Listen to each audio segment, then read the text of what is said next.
AI education system को, शिक्षा प्रणाली को कैसे बदल रहा है? AI initially started in 1950. अभी पिछले कुछ टाइम पे इंडिया एआई इम्पैक्ट समिट हुआ था और मुझे लग रहा है कि उसका एआई का कोई इम्पैक्ट पड़ा हो या ना पड़ा हो, पर यूनिवर्सिटी कंट्रोवर्सी का इम्पैक्ट हर जगह पड़ा। क्या ये एक आइसोलेटेड मिस्टेक थी या आज के टाइम में इंडस्ट्री में खुद को बेस्ट दिखाने की निंजा टेक्निक बनती जा रही कि शर्मा जी का बेटा क्या सच में एक मोटिवेशनल बूस्टर का शॉट है या फिर ये किसी बच्चे की लाइफ का ट्रॉमा है?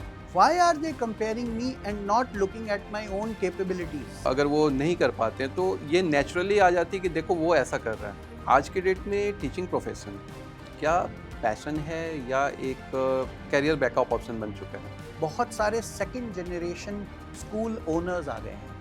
You know, these are XLRIs और these are MBAs जो बाहर पढ़े हैं, उनको एजुकेशन डोमेन के बारे में मालूम नहीं है। Trainings are usually for animals. हमारे ट्रेनर्स नाराज हो जाएंगे। कोई बात नहीं। Imagine I have been a teacher for 20 years and I am still getting trained.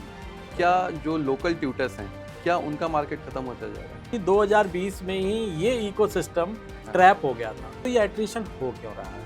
मैं इसको बोलता हूँ school impact report. People don't leave bosses, they leave the culture. अगर मुझे टॉप स्कूल बनाना है तो क्या चेंजेस करने चाहिए? मैं सबको रिकमेंड करूंगा इस एपिसोड को आप लास्ट तक देखिए ताकि आप इस इकोसिस्टम को क्रैक कर पाए। हमारा काम सिलेबस को कवर करना नहीं है, हमारा काम सिलेबस को अनकवर करना है। भाई 35 मिनट में मुझे ये चैप्टर कंप्लीट करनी है। सवालों का सिलसिला भी अजीब होता है। कुछ सच तलाशते हैं और कुछ सच छुपाते हैं। जवाब देने वाला भी कई बार खुद से हार जाता है और सुनने वाले बस सिर हिलाकर निकल लेते हैं। पॉडकास्ट पर बातें नहीं होती दोस्तों।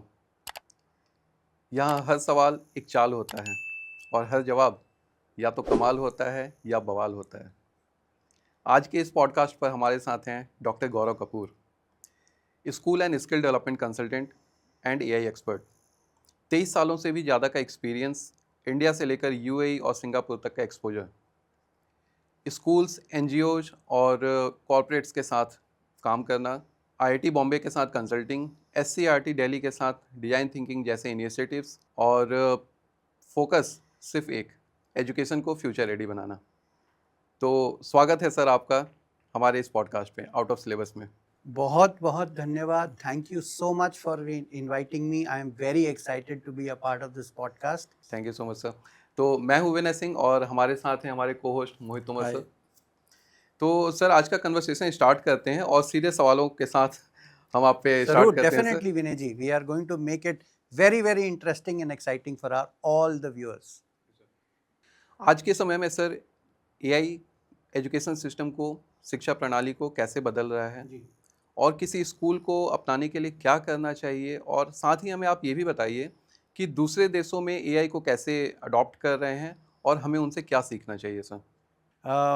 Thank you Vinay ji. First of all ये क्वेश्चन हम सब एजुकेशनिस्ट के लिए बहुत इम्पॉर्टेंट है कि एआई नहीं, आने वाली किसी भी टेक्नोलॉजी को या किसी भी नए डोमेन को हम सब कैसे एक्सेप्ट करें, उसके साथ एक्सप्लोर करें और फाइनली उसको रोल आउट करें। So I think you have largely asked me 3 broader questions. पहला क्वेश्चन है कि एआई क्या रोल प्ले कर रहा है या एआई हमारे एजुकेशन डोमेन में क्या चेंजेस ला रहा है। आप गूगल मैप का एग्जांपल ले लीजिए। कुछ समय पहले तक हमें एस्टिमेशन ही नहीं होता था कि अगर आप दिल्ली से नोएडा जाएंगे या नोएडा से गाजियाबाद या गुड़गांव जाएंगे, how much time will it take. Now tell me what Google has done for us. Google has personalized the information for all of us. Yes. Google does not say कि आप अगर गाजियाबाद से गुड़गांव जा रहे हैं, it will take you 25 minutes fixed, but it has personalized. Similarly, AI largely has personalized education for all of us. Now look at an example of a student in grade 1 who is not good in reading. Same student in the same class perhaps is not good in math. You know, I think there have been times जब एक teacher के पास कोई tool नहीं था उस बच्चे को analyse करने का, इवैल्यूएट करने का, but with the help of AI, the education is getting personalized for every child. There are tools, there are techniques, there are lot of strategies that nowadays future ready schools, and I am calling it future ready because her school AI को सिर्फ future ready की तरह use नहीं कर रहा है, schools AI को marketing tool की तरह भी use कर रहे हैं, right? Schools दिखा रहे हैं कि हमारे पास बहुत सुंदर infrastructure है, बट उस इंफ्रास्ट्रक्चर का यूटिलाइजेशन आज भी वो सिर्फ फोटो खिंचवा के बाहर बोर्ड लगा के पेरेंट्स को ल्योर करने में कर रहे हैं. So I think that is first thing that we all must know कि एआई हमारी एजुकेशन डोमेन में क्या चेंजेस कर रहा है या कैसे उसको इरप्ट कर रहा है. Second question you asked me, future ready schools को क्या करना चाहिए. I think first of all any new thing starts with the change of mindset. आज मुझे गाड़ी चेंज करनी है तो मुझे अपना माइंडसेट चेंज करना पड़ेगा. Perhaps I was driving a 1,000 cc car, now I am driving a SUV, and now I am driving a any branded car. I am not saying the name. I have to change my mindset of how I use that vehicle. Similarly, schools have to start evaluating how they use AI. Mindset change करेंगे, पहले अपने teachers को educate करिए, उनके mindset को change करिए. Chat GPT कोई ऐसी चीज नहीं है जो हमारे बच्चों को निकम्मा बना देगी, बट चैट जीपीटी यूज करने के लिए प्रॉम्प्ट्स देने आने चाहिए. क्या हम अपने टीचर्स को और फिर हम अपने बच्चों को उस चीज के लिए तैयार कर रहे हैं कि मेरा बच्चा कोई भी टूल, आज चैट जीपीटी है and we don't even know 10 years from now what tools my kids would be using. Yes.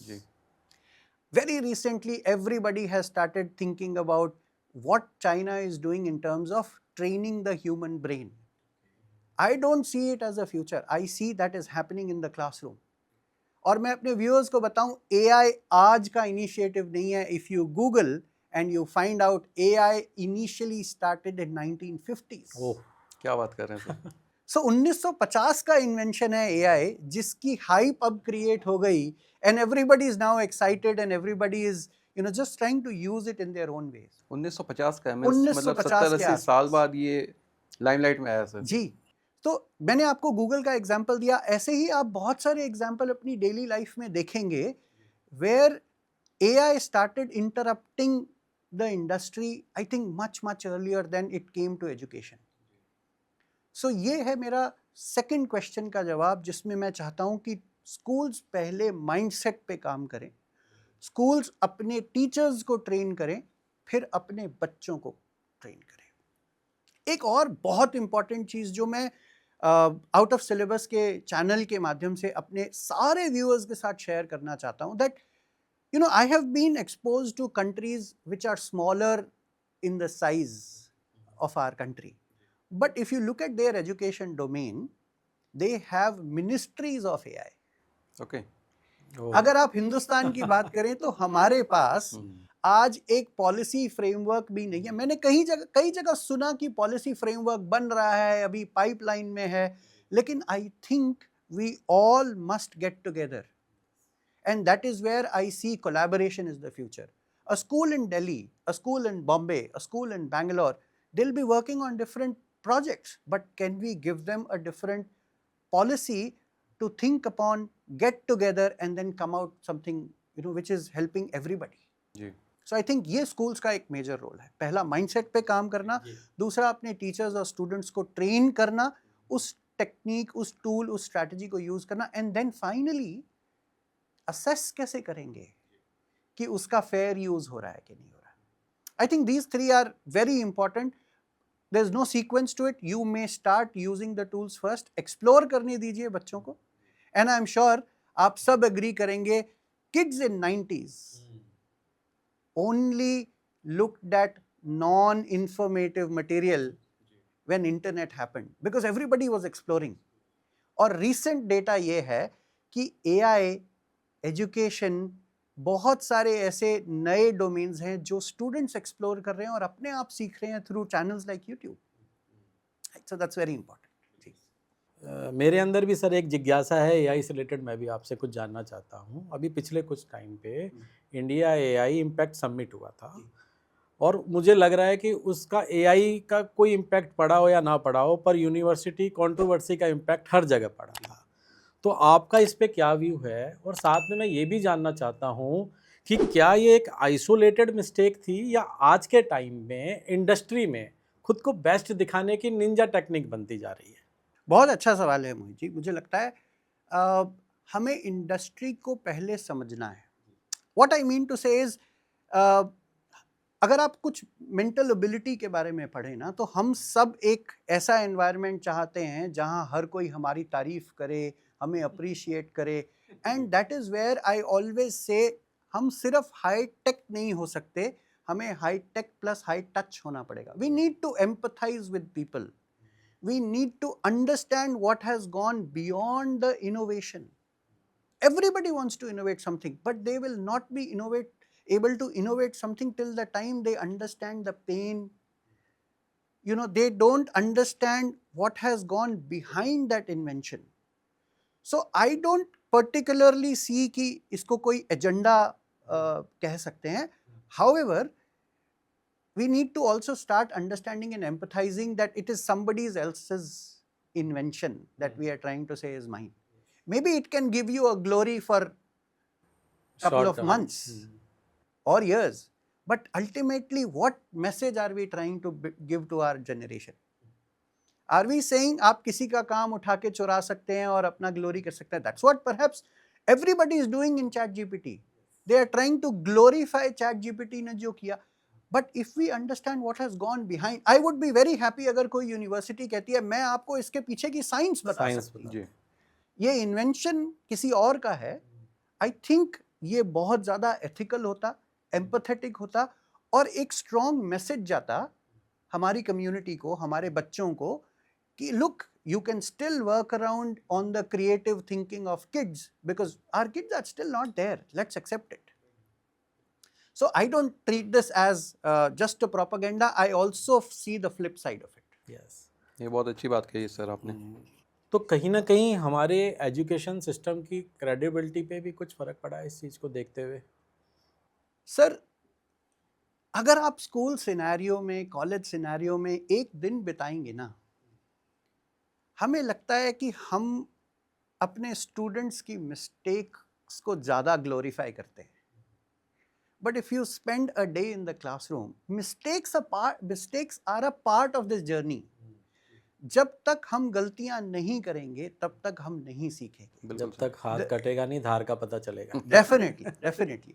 लेकिन अगर आप उस गलती से सीख गए, अगर किसी और ने आपसे सबक ले लिया, आपकी गलती से सबक ले लिया, I think then there is lesson learned for the entire life.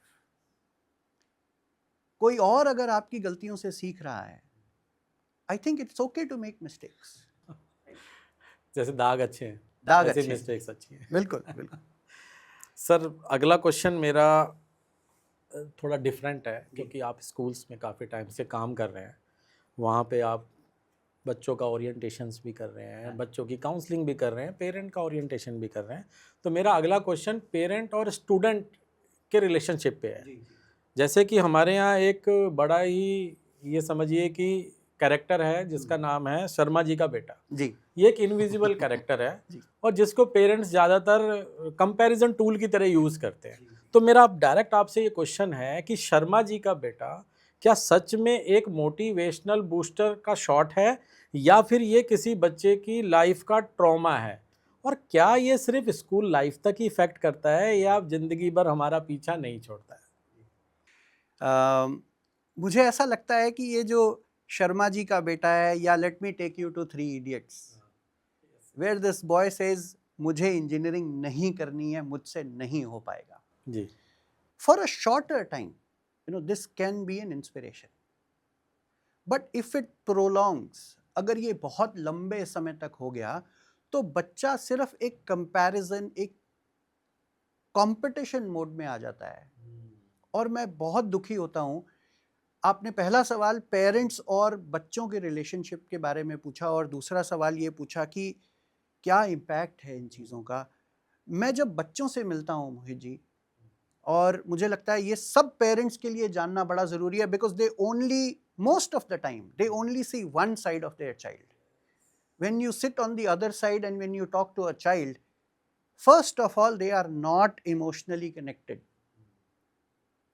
अगर शर्मा जी के बेटे का कंपैरिजन बार बार किसी और के बच्चे के साथ किया जाएगा, there is very less probability कि वो बच्चा कभी अपने पेरेंट्स की रिस्पेक्ट करेगा in terms of why is my parent. It could be a male और a female, it could be a father और a mother, it could be a grandfather, grandmother, anybody in the family. Why are they comparing me and not looking at my own capabilities? जैसे मैंने कहा, अगर short term है शायद वो एक motivation का काम करे. You know, you look at all the athletes today, you look at all the cricketers today, you look at all the sports people, you look at all, it may give you an inspiration for a little time. But अगर इसको लंबा खींचा गया या अगर कभी बच्चे comparison mode में आ गए, I think they will start, moving away from it.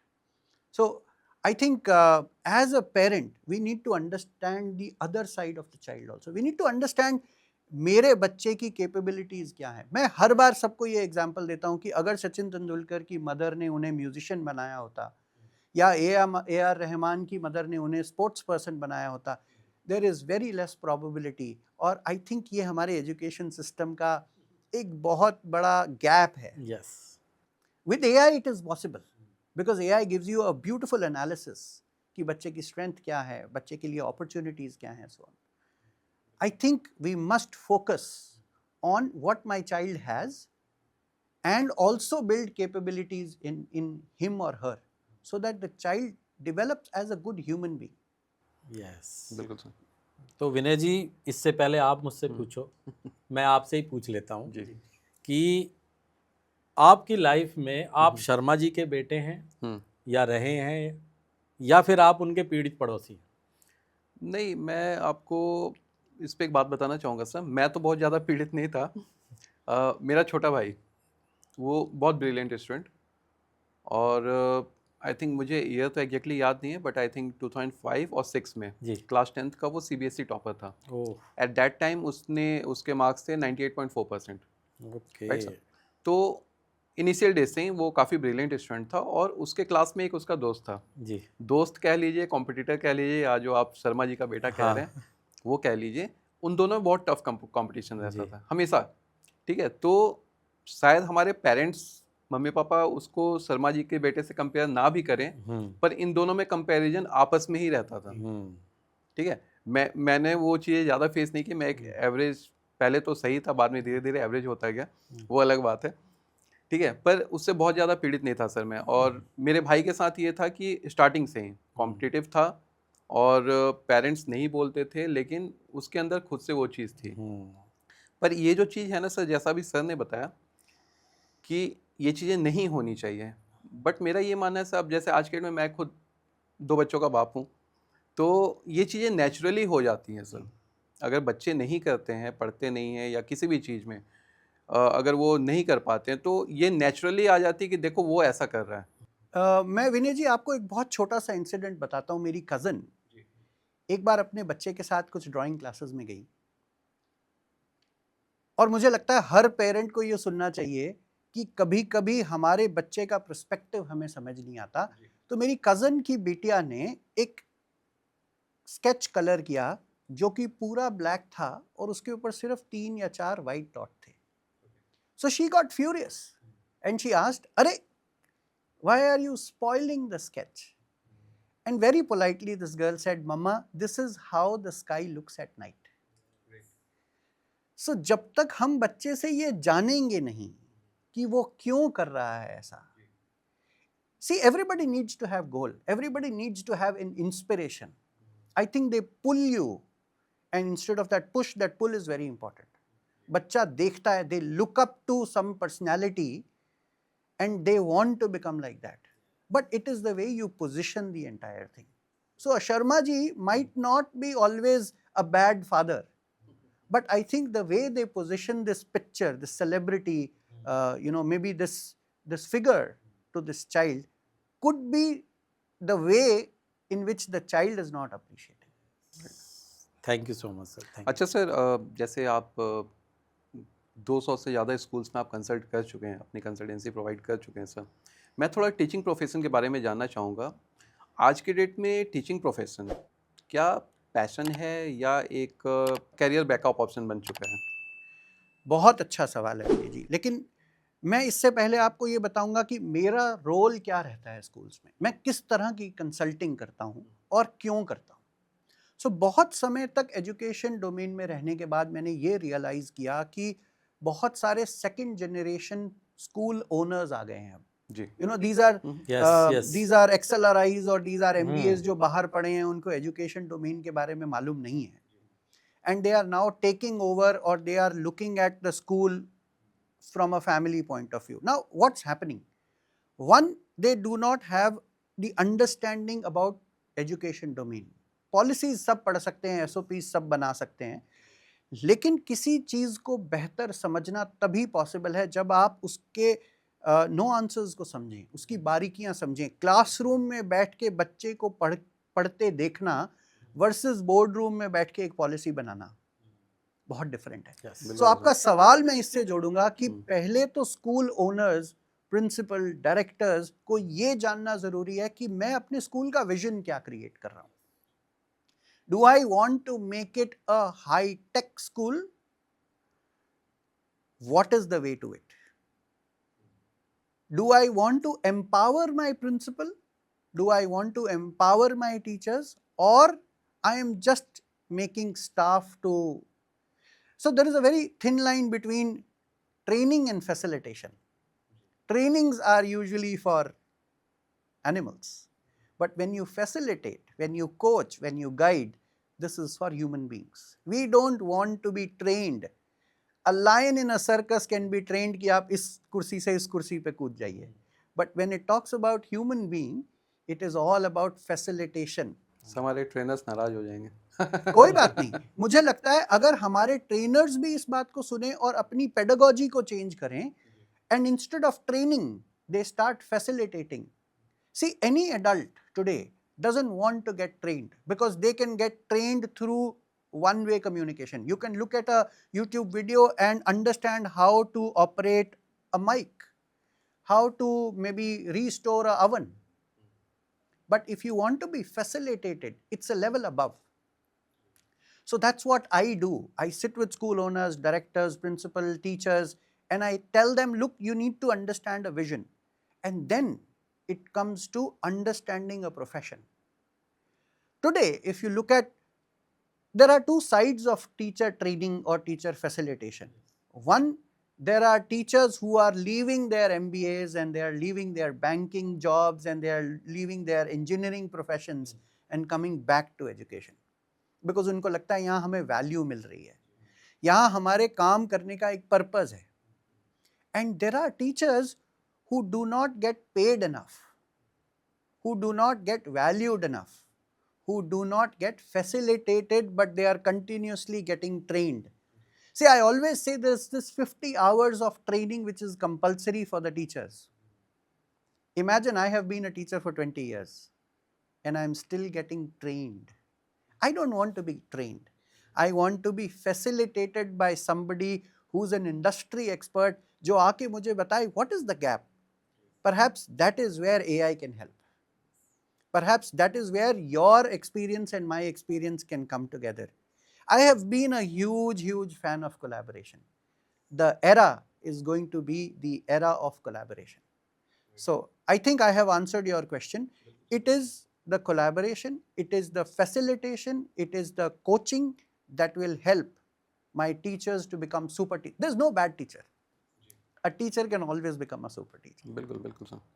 Mohit sir, आपसे एक सवाल था मेरा. आप बिल्कुल कोचिंग इंडस्ट्री में है, सबको पता है, काफ़ी टाइम हो गया आपको. आप कोचिंग से ही पूछोगे. हाँ, तो आपसे तो मैं कोचिंग रिलेटेड ही क्वेश्चन करूँगा. बिल्कुल पूछो सर, मेरा एक क्वेश्चन ये है कि मैं सोच रहा था इस पे, जैसे क्विक कॉमर्स ने लोकल किराने वाले को डिसरप्ट कर दिया, उनका मार्केट ख़राब कर दिया, जो भी कह लीजिए. क्या कोचिंग इंडस्ट्री में अभी आज के टाइम में एआई के ज़माने में कई सारे ऐसे ऑप्शन आ चुके हैं जो बच्चे घर बैठ के ट्यूशन ले सकते हैं ऑनलाइन, जैसे तो क्या जो लोकल ट्यूटर्स हैं क्या उनका मार्केट ख़त्म होता जा रहा है? विनय जी, मैं आपको बताना चाहूँगा कि आज के टाइम पे जितने भी कोचिंग जाइंट्स हैं जी वो सब लोग एक ही चीज़ के लिए स्ट्रगल कर रहे हैं और वो है एडमिशन्स। जी बिल्कुल। तो उसमें बात ये समझ में आ रही है कि जब सब स्ट्रगल कर रहे हैं तो क्वेश्चन ये है कि वो बच्चे गए कहाँ। हम्म, फिर एनालिसिस डिपार्टमेंट से उनके पास ये इन्फॉर्मेशन आ रही है कि भैया ये सारे बच्चे ऑनलाइन में शिफ्ट हो रहे हैं। जी but on the other side local coachings या ट्यूटर्स का कोई डेटा किसी के पास नहीं है। विनय जी वो बहुत अच्छे तरीके से वाई बहुत बेहतर तरीके से एक्विप्ड होके ग्रो हो रहे हैं। जी इसका मैं आपको एक एग्जांपल देता हूँ कि 2020 में बायजूस ने एक 500 बायजूस ट्यूशन सेंटर का प्रोजेक्ट लाए थे। जी उनका नाम ट्यूशन जी जी सेंटर जी है। जी उसमें से उन्होंने 2022-23 तक 300 के करीब खोल दिए थे। तो आप सोचो कि 2020 में ही ये इकोसिस्टम हाँ, ट्रैप हो गया था। बिल्कुल। उसके बाद मैं एक और एग्जांपल करंट का देता हूं कि बहुत बड़े ऑनलाइन कोचिंग जायंट आज के टाइम पे टीयर 2 और टीयर 3 सिटीज में अपना एक्सपेंशन फ्रेंचाइजी के थ्रू कर रहे हैं। हाँ और आपको जान के हैरानी होगी कि उन्होंने भी एक वर्टिकल का नाम ट्यूशन सेंटर रखा है। जी जी तो आप समझिए कि जब बड़े बड़े जायंट्स इनके इकोसिस्टम में घुस रहे हैं तो ये कितने बड़े होते जा रहे हैं। बिल्कुल अब मैं बात करता हूं क्या ऑनलाइन इनको चैलेंज कर रहा है कि नहीं। तो मैं आपको बताना चाहूंगा विनय जी कि जो ऑनलाइन है वो बेहतर कंटेंट दे सकते हैं, बिल्कुल दे सकते हैं। डिलीवरी दे सकते हैं, इंफॉर्मेशन दे सकते हैं। जी। बट लोकल ट्यूटर जो पेरेंट और बच्चों को कॉन्फिडेंस देता है, जो पर्सनल केयर करता है, जो उनकी लाइफ को ट्रांसफॉर्म करता है, उसको ये कभी मैच ही नहीं कर सकते। नहीं कर पाएंगे। विनय बिल्कुल सही जी बात है। जिस तरह से एक फैमिली डॉक्टर होता है उसी तरह से ये इनके फैमिली टीचर है जो कभी रिप्लेस हो ही नहीं सकते। बिल्कुल बिल्कुल। सर मेरा अगला क्वेश्चन स्कूल से रिलेटेड ही है कि पिछले कुछ टाइम से देखा जा रहा है कि principles and faculties teachers regular job change कर रहे हैं। जी। आपने ऑब्जर्व भी किया होगा। सम टाइम हम भी किसी स्कूल में जाते थे तो वो प्रिंसिपल वहाँ नहीं मिलते थे। तो मेरे 3 क्वेश्चन इसके ऊपर हैं, इस एट्रिशन पे, कि सबसे पहले तो ये एट्रिशन हो क्यों रहा है, दूसरा इस एट्रिशन का करंट क्या प्रभाव पड़ता है स्कूल्स पे, और तीसरा अगर स्कूल इसको रोकना चाहे तो आप क्या सजेस्ट करेंगे कि किस तरह की प्रैक्टिसेस वो करें। जब आप स्कूल के साथ कंसल्टिंग करते हैं ना तो आपको अलग अलग सिनेरियोज समझ में आते हैं। और एक बहुत इम्पॉर्टेंट टूल जो मैं आप सभी को सजेस्ट करना चाहूँगा वो ये है कि मैं इसको बोलता हूँ school impact report. Okay, and the school impact report has perhaps been my most important tool where we look at people. Are my people happy with me? क्या मेरे लोग मेरे से खुश हैं? बहुत बहुत सुंदर प्रोवर्ब आप सबने सुना होगा, people don't leave bosses, they leave the culture. Right? So people are very important. अपने लोगों से बात करिए, परहैप्स वंस अ ईयर उनके साथ एक क्वेश्चनेयर बना के कुछ डिस्कशन करिए about their journey as a professional. A teacher always becomes a teacher. There's no ladder. I know there are thousands of coordinators who want to be principal, पर उनके पास कोई सपोर्ट नहीं है। Second is on your policies. क्या मेरी policies अच्छी हैं? तो मैं शायद क्वेश्चन जो आपने तीनों पूछे उनका जवाब एक साथ देना चाह रहा हूं। क्या मेरी पॉलिसीज ऐसी हैं जो कि एवरी स्कूल हैज SOPs, एक स्टैंडर्ड ऑपरेटिंग प्रोसीजर रहेगा। Am I evolving those policies to meet the situation, to meet the guidelines, and to also make sure that my people are happy? If people are happy, they don't leave easily. Third is on the partnerships. If my partners are very happy, the vendors that I work with, education एक ऐसा domain है विनय जी जहां एक word of mouth की बहुत value है। अगर आज आप एक वेंडर के साथ काम कर रहे हैं और वो वेंडर 4 जगह आपकी बुराई कर रहा है, there are very less probabilities आपके पास कोई इंटरव्यू भी देने आएगा। फॉरगेट कि वहां रिटेंशन होगा कि नहीं, है ना? तो partners, policies, people and school का एक सबसे बड़ा इकोसिस्टम रहता है parents. Am I making my parents see the value in everything I do. देखिए बहुत सारे schools as a marketing unit चल रहे हैं, शायद अभी वो कुछ सालों के लिए बहुत अच्छा कर पाएं, बट धीरे धीरे ये जो कंसल्टिंग कल्चर है या लोगों से मिल के बात करके, there are set reviews that schools have generated and they want to eyewash the parent. This is not the future. Parents are also now becoming more educated. Parents also want to be with the school which is creating value for their child and just not beautiful infrastructure. And तो मैं बहुत सारे principals के साथ बात करता हूँ attrition को लेके. I think this has been one of the powerful tools जिससे आप attrition evaluate कर सकते हैं, attrition को रोक सकते हैं, and perhaps you can also know some of the nuances of why people want to leave you and work around it. Exit हो जाए उनका अच्छे से। सर मेरा अगला सवाल ऐसे ही था, जो स्कूल्स के बारे में ही। मैं जहाँ रहता हूँ नोएडा एक्सटेंशन में, मेरे आसपास कुछ नहीं तो 30, 40 या 50 स्कूल हैं 5 से 10 किलोमीटर के रेडियस में, और सब ये दिखाते हैं टॉप स्कूल, टॉप 10 स्कूल, और सबकी होर्डिंग लगी रहती है। पर एग्जैक्टली देखिए वो सारा कुछ तो पेड होता है, वो सबको पता है, पर अगर मुझे टॉप स्कूल बनाना है तो क्या चेंजेस करने चाहिए? कोई 4 पॉइंट्स आप बता सकें। Vinay ji, there is no foolproof mantra, and I am not saying कि schools भी सिर्फ इसको marketing strategies के साथ करते हैं. There are schools where I have worked and I know for many years have really worked very hard and they have proven their mettle. उन्होंने दिखाया है कि हमारे यहाँ बच्चे को अच्छे से एजुकेशन मिलती है, बच्चे को स्किल्स मिलती हैं, वैल्यूज़ मिलती हैं. Now coming back to your question, जिसमें आप कह रहे हैं कि क्या ऐसी चीज़ें कर सकते हैं स्कूल जिससे आने वाले समय में अपने बच्चों को अच्छी वैल्यू दे पाएँ अपने टीचर्स के लिए. So if you look at it is a very large unit. जो 4 फैक्टर्स मैंने बताए, और अगर जो लोग इस चैनल को एंड तक देखेंगे वो इस पूरे इकोसिस्टम को समझ पाएंगे कि क्यों हम स्टूडेंट्स की बात कर रहे हैं, क्यों हम पेरेंट्स की बात कर रहे हैं. तो मैं सबको रिकमेंड करूंगा इस एपिसोड को आप लास्ट तक देखिए ताकि आप इस इकोसिस्टम को क्रैक कर पाएं. एक इम्पॉर्टेंट चीज़ जो मुझे लगता है कि आपके क्लासरूम्स में जो ट्रांजैक्शन हो रही है ना, वो ट्रांजैक्शन मीनिंगफुल होनी चाहिए. आई हैव सीन टीचर्स जो बोलते हैं हमारे पास तो सिर्फ 35 मिनट्स होते हैं. अरे वो 35 मिनट बहुत हैं एक बच्चे की लाइफ के अंदर इम्पैक्ट क्रिएट करने के लिए, but you have to make sure that you have rehearsed well.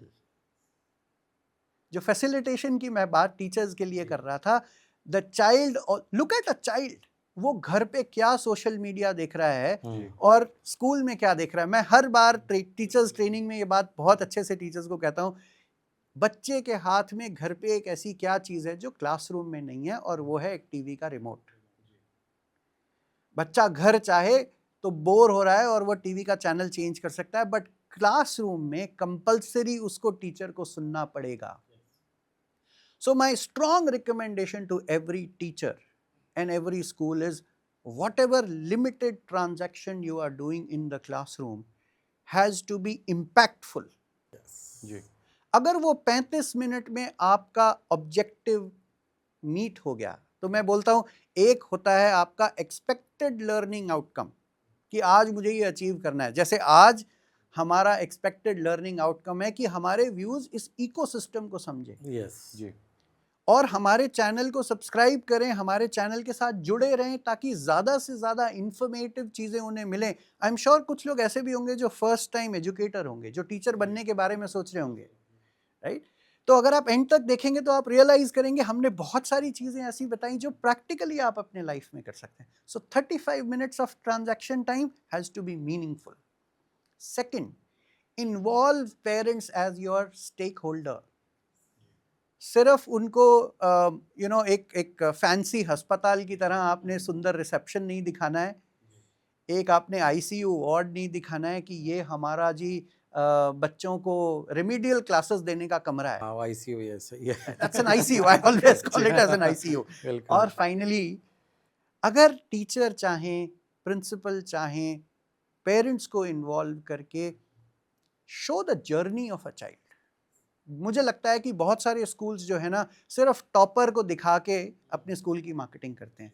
मुझे लगता है जैसे आपने विनय जी कहा या मोहित जी आपने कहा या मैंने कहा, an average child always loses interest in the class because he is not discussed at all. अगर आप हर एक बच्चे की जर्नी दिखाएं, साल के शुरुआत में मेरा बच्चा कैसा बोलता था, साल के शुरुआत में मेरा बच्चा कैसा लिखता था, तो अगेन वो जो खामियां हैं वो खामियों को हम उसकी स्ट्रेंथ में बदलते हुए दिखाएंगे, and that is where every parent will feel proud, that is where every child will feel कि ये मैंने अचीव किया है, and we all love to achieve and we all love to celebrate our success. पर success यहाँ पे sir सिर्फ marks एक क्राइटेरिया रह गया है। हम जो स्कूल्स भी अगर अपना रिजल्ट दिखाते हैं, मतलब अपनी क्रेडिबिलिटी दिखाते हैं कि 10th और 12th में मेरे इतने बच्चे टॉप के रहे वो हैं, ऑटोमेटिकली अचीव जी। हो जाएगा। इमेजिन करिए सर, हमारा टारगेट, बहुत सारे आप स्कूल से बात करेंगे ना, हमारा टारगेट कभी नहीं है कि 99 वाले को 100 लाना है।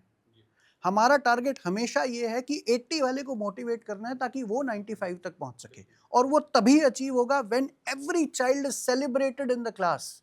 मैंने आपको मॉलिक्यूलर लेवल पे बात बताई कि अगर every transaction for every teacher in every subject is creating an impact in the mind of the child, there is no way कि वो बच्चा इंटरेस्ट नहीं लेगा क्लास में।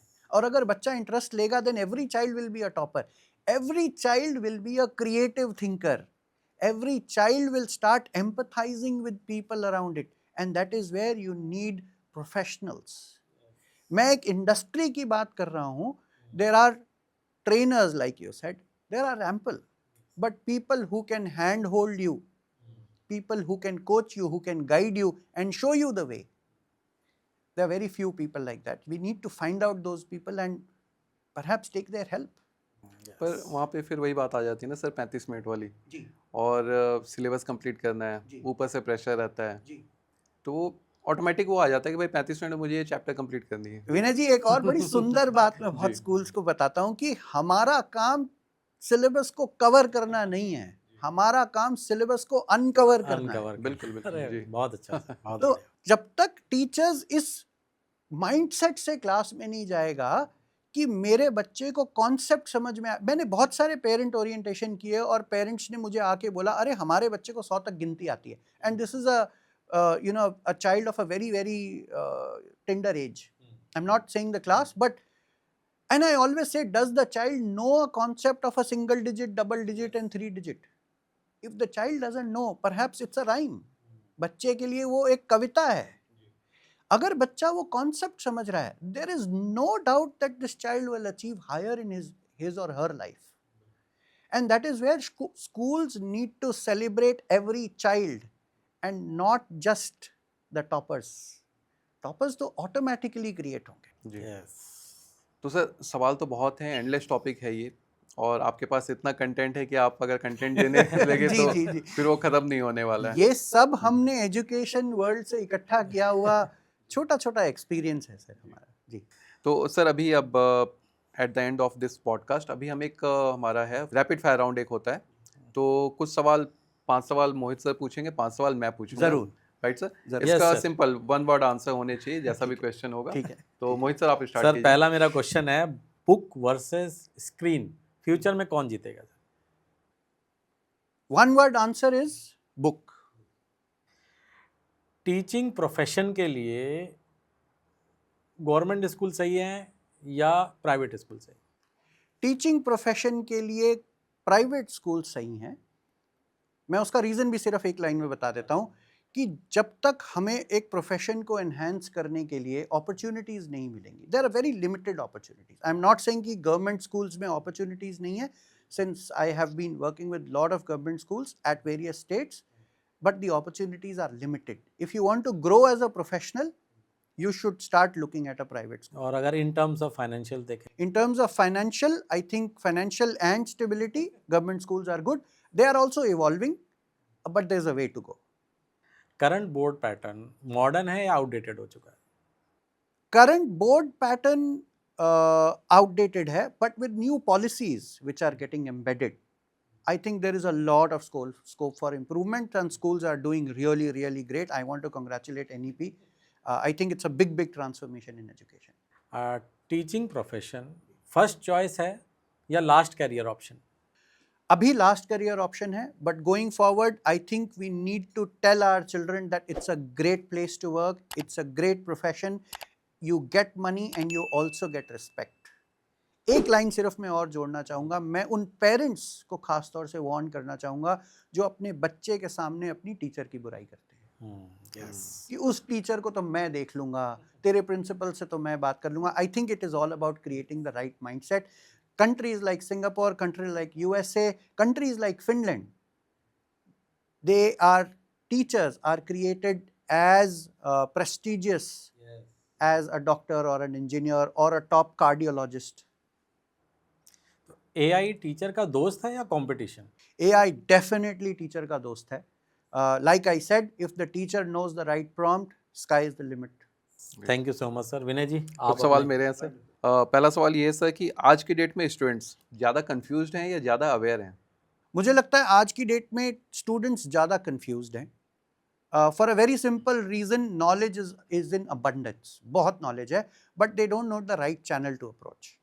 सो आउट ऑफ सिलेबस के व्यूअर्स मुझे लगता है बहुत एजुकेटेड हैं. They can tell them that perhaps you know a lot, but then you need to also refine कि कहाँ देखना है, कितना देखना है और कैसे देखना है. जी. इंडियन एजुकेशन सिस्टम एक वर्ड में. I think it is evolving. Like I said, if you look at countries, who have created policies on the newer thing, if you look at countries who have evolved their education system, they are all moving to experiential learning. Only one word, I think we need to move a little away from rote learning, make it more experiential for the child and everybody will. एक ऐसा skill जो अगले 5 से 10 साल तक survive करेगी, चाहे AI कुछ भी कर ले. एक ऐसा स्किल, मुझे ऐसा लगता है अगर हम अपने बच्चों को क्रिएटिव थिंकिंग सिखा दें, और वो पॉसिबल है. क्रिएटिव थिंकिंग ऐसा नहीं है कि सिर्फ एक इमेजिनरी वर्ड है, but it relates to design thinking, it relates to problem solving, it relates to decision making, it also relates to understanding and empathizing, and it also relates to how I look at problems. So it says one word, but there are a lot of sub skills which are a part of it. So अगर हमारे बच्चे रचनात्मक सोच को develop कर लें अपने अंदर, there are a lot of sub skills, there are a lot of subsets that they will develop. School का रोल नॉलेज देना या थिंकिंग डेवलप करना? स्कूल का रोल डेफिनेटली सिर्फ थिंकिंग डेवलप करना है. लाइक आई सेड, नॉलेज अभी abundance है, और मैं आपको स्किल, बिकॉज आजकल स्किल हब कंपलसरी हो गया है स्कूल्स के लिए, उसके ऊपर एक छोटी सी स्टोरी बताऊंगा. बिल्कुल. टॉप डेंटिस्ट्स यूरोप में एक बार इंटरव्यू किए गए, और उनमें एक चीज़ कॉमन पाई गई. मैं चाहता हूँ व्यूअर्स चाहे इसको पॉज करें, लेकिन सोचे कि वो क्या स्किल होगा जो टॉप डेंटिस्ट्स के अंदर कॉमन था. And let me break the ice for you now. I am sure आपने वो आंसर ढूंढने की कोशिश किया होगा.